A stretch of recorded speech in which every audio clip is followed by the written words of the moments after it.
Bismillahirrahmanirrahim. Alhamdulillahirabbil alamin. Wassalatu wassalamu ala nabiyyina Muhammadin wa ala alihi wa sahbihi ajma'in. Rabbi shrah li sadri wa yassir li amri wa hlul 'uqdatam min lisani yafqahu qawli. Amma ba'du. Wa qala ta'ala bil Qur'anil 'azim. A'udzu billahi minasy syaithanir rajim. Bismillahirrahmanirrahim. Wa likullin darajatun mimma 'amilu. Wa ma rabbuka bighafilin 'amma ya'malun. Sadaqallahu adzim.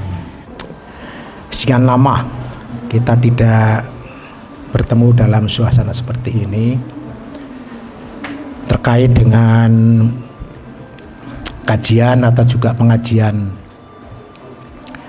yang dilaksanakan setiap seminggu sekali atau dulu bahkan 2 kali seminggu.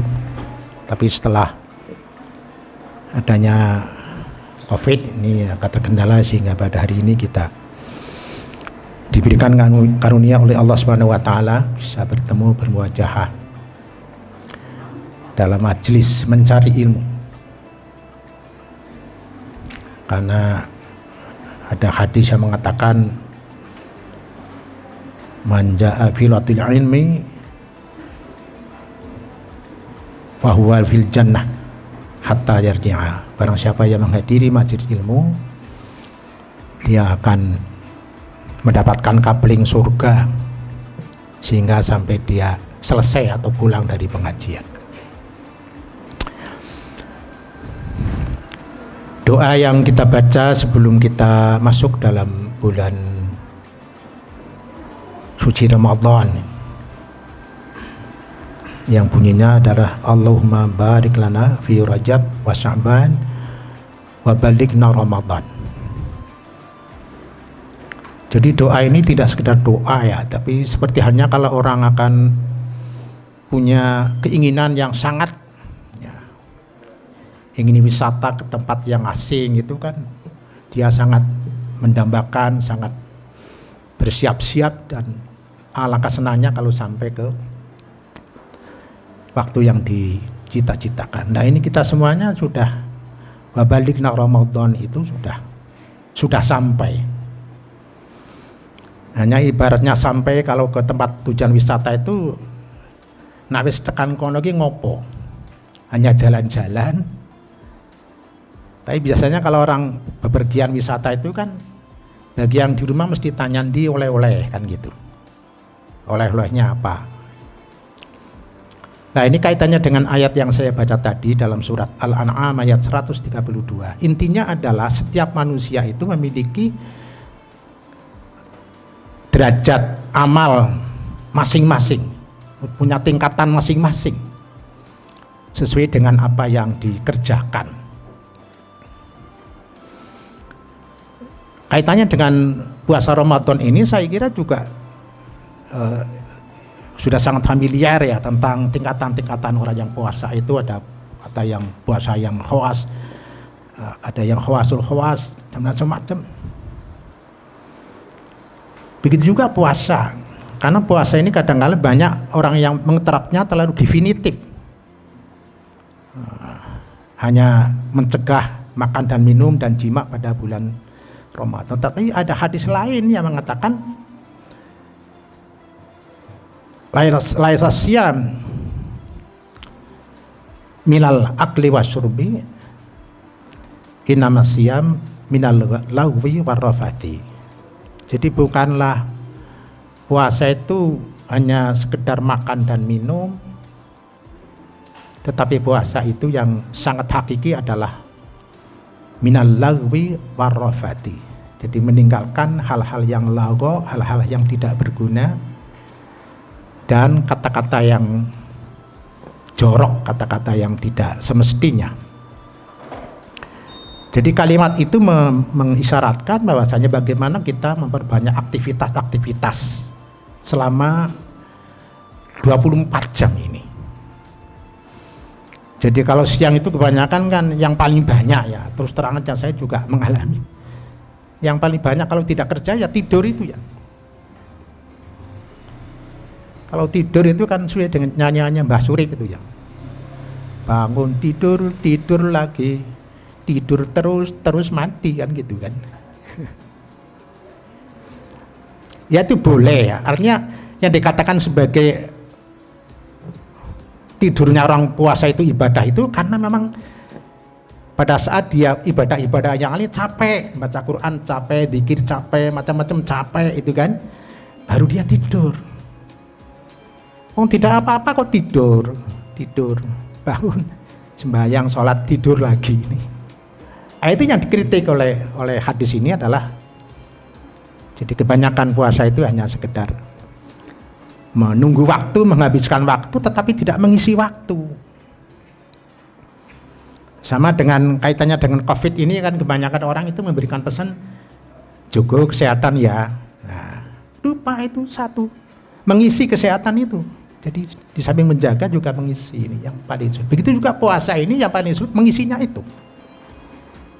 Mengisinya kalau malam itu ya, kalau sibuk saya kira kita harus banyak zikir. Zikir yang paling banyak itu kan subhanallah, asyhadu alla ilaha illallah, astaghfirullah, as'alukal jannata wa a'udzubika minan nar.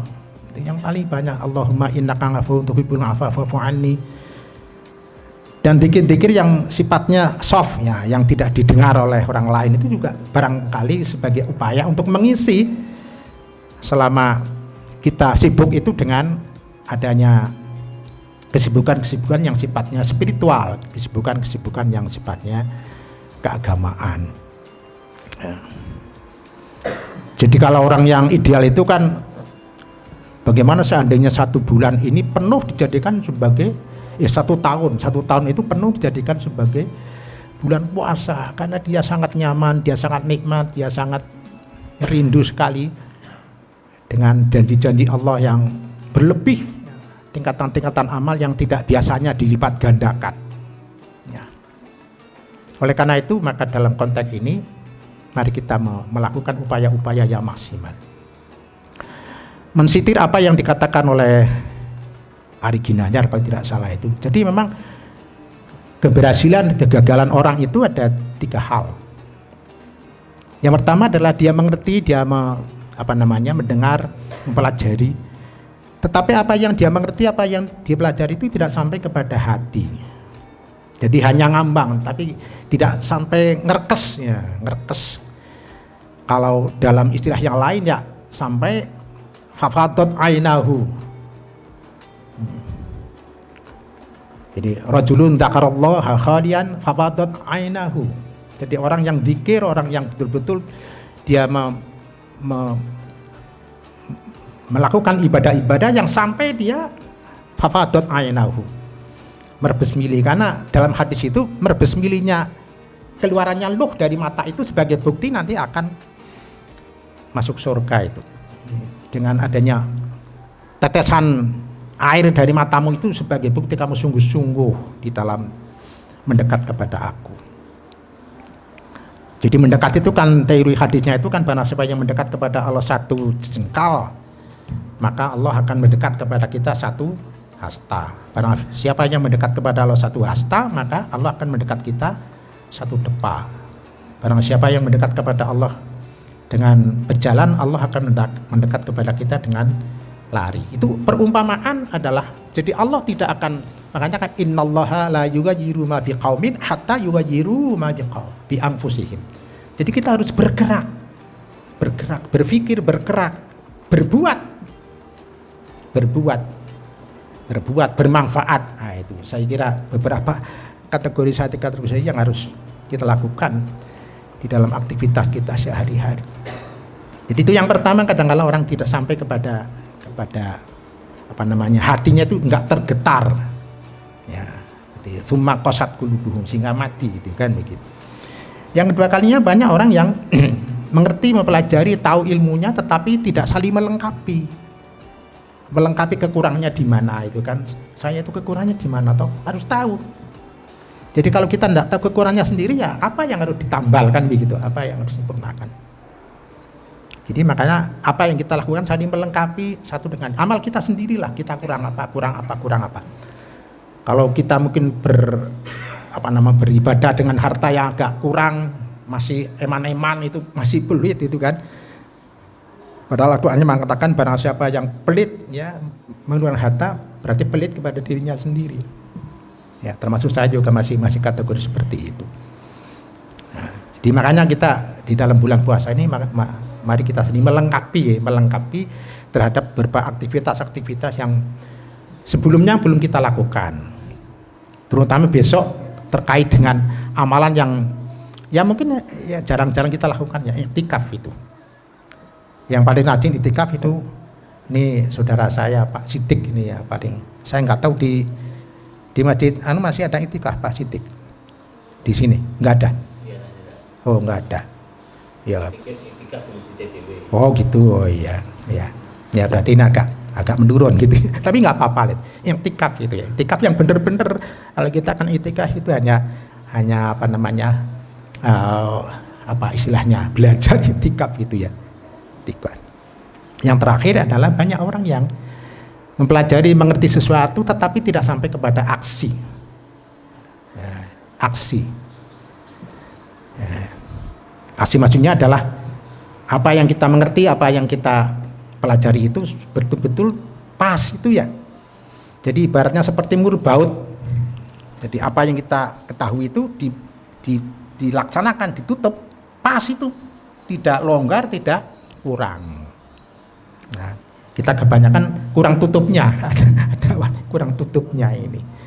Ya ini saya kira aksi-aksi ini. Jadi kalau Nabi itu memang apa yang beliau terima itu sama 100. Kalau kita kan ajarannya 100, ilmunya 100, pelaksanaannya hanya 0, itu kan 0,5, 1, 2. Makanya dalam hadis dikatakan sampai 60%. Hanya kebanyakan umat Muhammad 60%.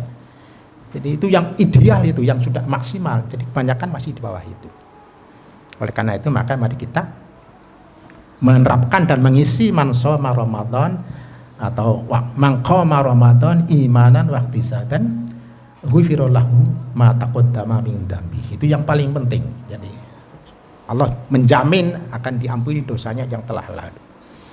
Jadi kalau dosa itu kan bobotnya lebih besar daripada kesalahan-kesalahan yang kalau kita masuk ke pengadilan. Karena banyak orang yang belum diadili sudah meninggal itu kan. Banyak toh.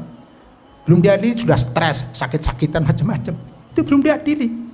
Ya. Nah, ini Allah menjamin akan diampuni. Diampuni kan berarti kesalahan apapun meskipun itu punya syarat-syarat ya, syarat-syarat karena kan dalam ajarnya dikatakan innamat taubatu 'alallahi lilladzina ya'maluna su'a bijahalah. Jadi orang yang taubat, orang yang beristighfar dan tobatnya diterima adalah tobatnya orang-orang yang melakukan sesuatu tapi karena tidak tahu, karena bodoh. Lah kita banyak para akademisi ini kan gudangnya ilmu, gudangnya pengetahuan, tetapi mungkin aja masih minim dengan aksinya itu. Ya, mudah-mudahan kita semuanya diberikan berkah rahmat oleh Allah Subhanahu wa taala, bisa sempurna amal puasanya dan kita mendapat ampunan dari Allah Subhanahu wa taala. Terima kasih. Demikian apa yang kami sampaikan. Kurang lebihnya mohon maaf. Assalamualaikum warahmatullahi wabarakatuh.